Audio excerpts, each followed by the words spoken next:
వైజాగ్లో అతనితో పాటు ఆర్మీలో పనిచేసే రత్న కుమార్ అని ఒక అతను ఉన్నాడు. ఒకసారి అతన్ని కలవకూడదు?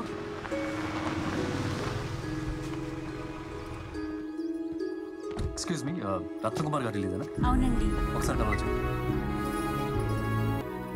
తీసుకోండి. I'm good. విష్ణుది నాది ఒకే యూనిట్ అయినా ముందు మా మధ్య పెద్ద ఫ్రెండ్షిప్ ఉండేది కాదు. 3 ఏళ్ల క్రితం కుప్వారాలో ఒక ఆపరేషన్ జరిగింది.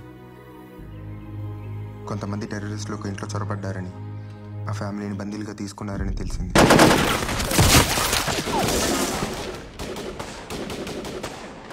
బోయపాటి సినిమాలు ఎక్కువ చూస్తావా?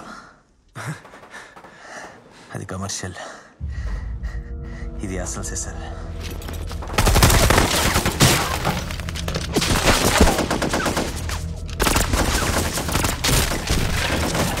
Alpha Take, एक idea sir, order. Okay okay